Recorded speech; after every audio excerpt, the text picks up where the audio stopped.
வணக்கம். திசைகளின் 10 மணி செய்திகள்.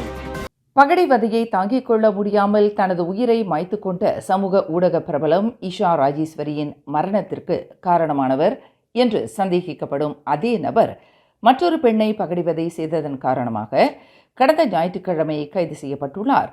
பெண் ஒருவரை பகடைவதை செய்ததன் காரணமாக இஷா ராஜேஸ்வரி மரணத்தில் சம்பந்தப்பட்டுள்ளதாக கூறி கைது செய்யப்பட்டு நீதிமன்றத்தில் குற்றஞ்சாட்டப்பட்ட அதே நபரை கடந்த ஞாயிற்றுக்கிழமை தாங்கள் கைது செய்திருப்பதாக செராஸ் மாவட்ட போலீஸ் தலைவர் ஏசிபி ஐடியல் போல் ஹசான் தெரிவித்தார். எனினும் விசாரணைக்கு பின்னர் அந்த சந்தேக பேர் வழி போலீஸ் ஜாமீனில் விடுவிக்கப்பட்டுள்ளதாக அந்த போலீஸ் அதிகாரி குறிப்பிட்டார். பகடைவதையினால் கடந்த ஜூலை 5ஆம் தேதி கோலாலம்பூர் ஸ்தாபா கோபாக் சத்யாவில் உள்ள தனது அடுக்குமாடி வீட்டில் தற்கொலை செய்து கொண்ட இஷா ராஜேஸ்வரி மரணம் தொடர்பில் ஓர் ஆணும் பெண்ணும் இரு வெவ்வேறு நீதிமன்றங்களில் குற்றம் சுமத்தப்பட்டனர். ரவாங் புக்கிட் பருந்தோங்கைச் சேர்ந்த 36 வயது ஷாலினி பெரியசாமி கோலாலம்பூர் மேஜிஸ்ட்ரேட் நீதிமன்றத்தில் குற்றஞ்சாட்டப்பட்டார். அல்ஃபா குயின்ஷா என்ற பெயரை கொண்ட கணக்கில் இஷா ராஜேஸ்வரியை பகடைவதை செய்த குற்றத்திற்காக ஷாலினி பெரியசாமிக்கு 100 வெள்ளி அபராதம் விதிக்கப்பட்டு அவர் விடுவிக்கப்பட்டு தற்போது சுதந்திரமாக உள்ளார். மற்றொரு நபரான 44 வயது லாரி ஓட்டுநர் பி சதீஷ்குமார் என்பவர் டுலல் பிரதர்ஸ் 360 என்ற பெயரை கொண்ட கணக்கில் இஷா ராஜேஸ்வரியை பகடைவதை செய்த குற்றத்தை ஒப்புக்கொண்டதை தொடர்ந்து தற்போது சிறையில் 12 மாத சிறை தண்டனையை அனுபவித்து வருகிறார். இந்நிலையில் இஷா ராஜேஸ்வரி பகடைவதை சம்பவத்தில் விடுவிக்கப்பட்டுள்ள அதே பெண் என்று நம்பப்படும் சந்தேக பேர் வழி மற்றொரு பெண்ணை சமூக வலைதளத்தில் பகடைவதை செய்த குற்றத்திற்காக கடந்த ஞாயிற்றுக்கிழமை கைது செய்யப்பட்டுள்ளார். ஒலிபரப்புத்துறை ஊடகவியலாளரான 40 வயது எஸ் ஹேமலதா என்பவர் கடந்த செப்டம்பர் 9ஆம் தேதி புக்கிட் ஜாலைல் போலீஸ் நிலையத்தில் செய்து கொண்ட புகாரின் அடிப்படையில் சம்பந்தப்பட்ட சந்தேக பேர்வழி கைது செய்யப்பட்டுள்ளதாக ஏசிபி ஐடில் புல் ஹசான் தெரிவித்தார். குற்றவியல் சட்டம் 506 மற்றும் 509 பிரிவின் கீழ் அந்த சந்தேக பேர்வழி விசாரணை செய்யப்பட்டுள்ளதாக அவர் மேலும் கூறினார். கடந்த வாரம் காலமான முன்னாள் நிதியமைச்சர் துன் டைம் ஜைனுடினுக்கு எதிரான நீதிமன்ற குற்றவியல் வழக்குகள் மீட்டுக் கொள்ளப்பட்ட போதிலும் வெளிநாட்டில் சொத்துக்களை குவித்து வைத்திருப்பதாக கூறப்படும் அந்த முன்னாள் நிதி அமைச்சரின் சொத்துக்கள் மீது மலேசிய ஊழல் தடுப்பு ஆணையத்தின் கழுகு பார்வை பாய்ந்துள்ளது. வெளிநாட்டில் குவிக்கப்பட்டுள்ளதாக கூறப்படும் துன் டைம் மற்றும் அவரின் குடும்ப உறுப்பினர்கள் பெயர்களில் உள்ள சொத்துக்கள் மீதான SPRM விசாரணை தொடர்ந்து நடைபெற்று வருகிறது. குறிப்பாக துன் டைமின் 67 வயது மனைவி தோப்வான் நயீமா மற்றும் குடும்ப உறுப்பினர்களின் பெயர்களில் உள்ள சொத்து விவரங்களை SPRM மிக துல்லியமாக ஆராய்ந்து வருகிறது. பிரமுகர்களின் வெளிநாட்டு சொத்து விவரங்களை அம்பலப்படுத்திய பண்டோரா பேப்பர்ஸ் புலனாய்வை அடிப்படையாக கொண்டு மலேசியாவிற்கு வெளியே உள்ள துன் டைமின் சொத்து விவரங்களை SPRM துப்பு துலக்கி வருவதாக தெரிவிக்கப்பட்டுள்ளது. மலேசியாவில் பல மாநிலங்களில் உள்ள தனது சொத்து விவரங்களை அறிவிக்க தவறியதற்காக 86 வயது துன் டைம் கடந்த ஜனவரி மாதம் கோலாலம்பூர் செஷன்ஸ் நீதிமன்றத்தில் குற்றச்சாட்டப்பட்டிருந்தார். அண்மையில் பிரதமர் டத்தோஸ்ரீ அன்வார் இப்ராஹிம் 5 நாடுகளுக்கு மேற்கொண்ட அதிகாரத்துவ பயணத்திற்கு ஏற்பட்ட மொத்த செலவினத்தில் அரசாங்கம் 16,60,000 ரிங்கிட் அல்லது 27 விழுக்காட்டு தொகையை மட்டுமே ஏற்றுக்கொண்டுள்ளது என்று அரசாங்க பேச்சாளர் ஃபமி ஃபாட்சேல் தெரிவித்துள்ளார். பிரதமரின் 5 நாடுகளின் பயணத்திற்கு உண்மையான செலவினம் 61,62,000 ரிங்கிட் ஆகும். இதில் 27 விழுக்காட்டு தொகையை மட்டுமே அரசாங்கம் ஏற்றுக்கொண்டுள்ளது. எஞ்சிய தொகையை இந்த பயணங்களில் சம்பந்தப்பட்டுள்ள நிறுவனங்களே ஏற்றுக்கொண்டுள்ளன என்று தொடர்புத்துறை அமைச்சரான ஃபமி ஃபாட்சேல் விளக்கினார். இதில் பிரதமரின் விமான பயணத்திற்கான அனைத்து செலவினத்தை அரசாங்கமே ஏற்றுக்கொண்டுள்ளது. இதனை எந்தவொரு நிறுவனமும் ஏற்றுக்கொள்ளவில்லை என்று தொடர்புத்துறை அமைச்சரான ஃபாமி தெளிவுபடுத்தினார். கோலாலம்பூர் மாநாட்டு மையத்தில் வார இறுதியில் நடைபெறும் ஒற்றுமை அரசாங்கத்தின் 2ஆம் ஆண்டு நிறைவு விழாவை ஒட்டி போக்குவரத்து சம்மன்களுக்கு 60 விழுக்காடு வரை அபராத கழிவு வழங்கும் திட்டம் நாடு முழுவதும் விரிவுபடுத்தப்படும் என்று புக்கிட் அமான் போலீஸ் தலைமையகம் அறிவித்துள்ளது. நகர்ப்புறங்களிலிருந்து சற்று ஒதுக்குப்புறமான பகுதிகளில் வசிக்கின்ற மக்களும் இந்த சலுகையை அனுபவிக்கும் பொருட்டு சம்மன்களுக்கான அபராத கட்டண கழிவை நாடு முழுவதும் உள்ள அனைத்து போலீஸ் நிலையங்களுக்கும் விரிவுபடுத்தவிருப்பதாக புக்கிட் அமான் போலீஸ் தலைமையகத்தின் போக்குவரத்து துறை அமலாக்க மற்றும் புலன் விசாரணை இயக்குனர் டத்தோஸ்ரீ முகமது யூஸ்ரி ஹசன் தெரிவித்தார். டிசம்பர் மாதம் தொடங்கவிருக்கும் இந்த கட்டண கழிவு சலுகையில் எவ்வளவு தொகை கட்டண கழிவாக வழங்கப்படுவது என்பது குறித்து தற்போது ஆராயப்பட்டு வருவதாக அவர் விளக்கினார். ஜோஹர் மாநிலத்தில் வேலை நாட்களின் எண்ணிக்கையை வாரத்திற்கு 4.5 நாட்களாக குறைப்பதற்கு அம்மாநில அரசாங்கம் முன்வைத்துள்ள பரிந்துரை குறித்து அடுத்த மாதம் விவாதிக்கப்படும் என்று அரசாங்க பேச்சாளர் ஃபமி ஃபாசில் தெரிவித்துள்ளார். ஜோஹர் மாநில அரசின் இந்த பரிந்துரை குறித்து இன்று நடைபெற்ற அமைச்சரவை கூட்டத்தில் விவாதிக்கப்படவில்லை.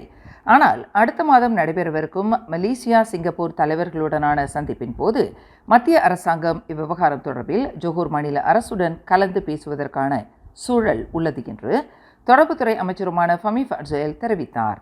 ஜோஹர் மாநிலத்தின் 2025ஆம் ஆண்டுக்கான பட்ஜெட்டை தாக்கல் செய்த அம்மாநில மந்திரி பசார் டத்தோ ஆன் ஹாஃபிஸ் காசி அடுத்த ஆண்டு ஜோஹர் மாநிலத்தில் வார விடுமுறை நாட்கள் சனி ஞாயிற்றுக்கிழமைக்கு மாற்றப்படுவதற்கு நிகராக வேலை நாள் முறையும் 4.5 நாட்களாக குறைப்பது குறித்து பரிசீலிக்கப்பட்டு வருவதாக அறிவித்திருப்பது தொடர்பில் அமைச்சர் ஃபமி ஃபாசில் எதிர்வினையாற்றினார். பினாங்கு மாநில அரசு ஊழியர்களுக்கு போனஸ் தொகையாக அரை மாத சம்பளம் அல்லது குறைந்தபட்சம் 1000 ரிங்கிட் தொகை வழங்கப்படும் என்று மாநில முதலமைச்சர் சாவ் கொன் யாவ் அறிவித்துள்ளார். இந்த போனஸ் தொகை அடுத்த மாதம் இறுதியில் வழங்கப்படும். இன்று பினாங்கு மாநில சட்டமன்றத்தில் 940 மில்லியன் ரிங்கிட் மதிப்பிலான 2025ஆம் ஆண்டுக்கான மாநில பட்ஜெட்டை தாக்கல் செய்த பின்னர் உரையாற்றுகையில் சாவ் கொன் யாவ் அரசு ஊழியர்களுக்கான போனஸ் தொகையை அறிவித்தார். மாநில அரசு ஊழியர்களின் எதிர்பார்ப்பை நிறைவு செய்யும் வகையில் இந்த போனஸ் தொகை வழங்கப்படுவதாக அவர் குறிப்பிட்டார்.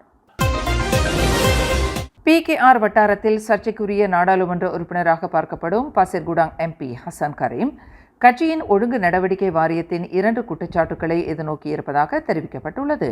PKR கட்சியின் ஒழுங்கு நடவடிக்கை விசாரணைக்கு நேற்று இலக்கான ஹசன் கரீம் நாட்டின் 2வது 5G அலைக்கற்றை வழிநடத்தும் யூமொபைல் சுண்டியான் பர்ஹாட் நிறுவனத்தில் மாமன்னர் கொண்டுள்ள பங்கு குறித்து எழுதிய கட்டுரை தொடர்பில் அவர் PKR ஒழுங்கு நடவடிக்கை விசாரணைக்கு ஆளாகியதாக தெரிவிக்கப்பட்டுள்ளது.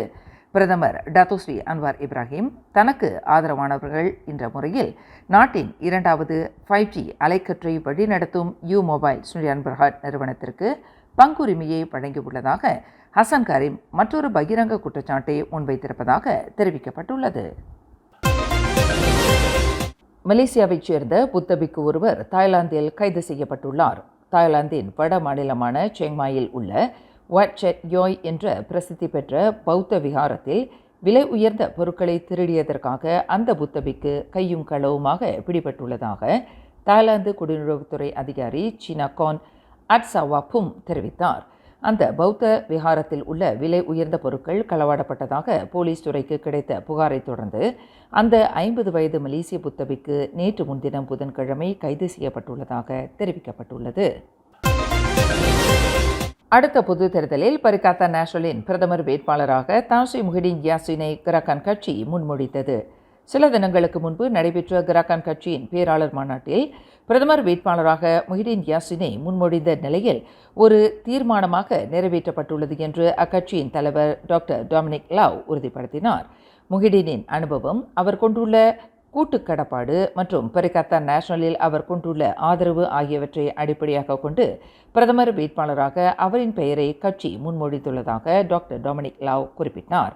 அதேவேளையில் பரிகாத்தா நேஷனலின் முதன்மை கூட்டணி கட்சியான பாஸ் பிரதமர் வேட்பாளர் பதவிக்கு குறிவைத்திருப்பதை டொமினிக் லாவ் ஒப்புக்கொண்டுள்ளார். காதலன் அல்லது காதலி கிடைப்பதை விட பொருத்தமான வேலை கிடைப்பது மலேசியாவில் மிகச் சிரமமாக உள்ளது என்று இளையோர்களிடையே 1/3 பகுதியினர் கருத்து தெரிவித்துள்ளனர்.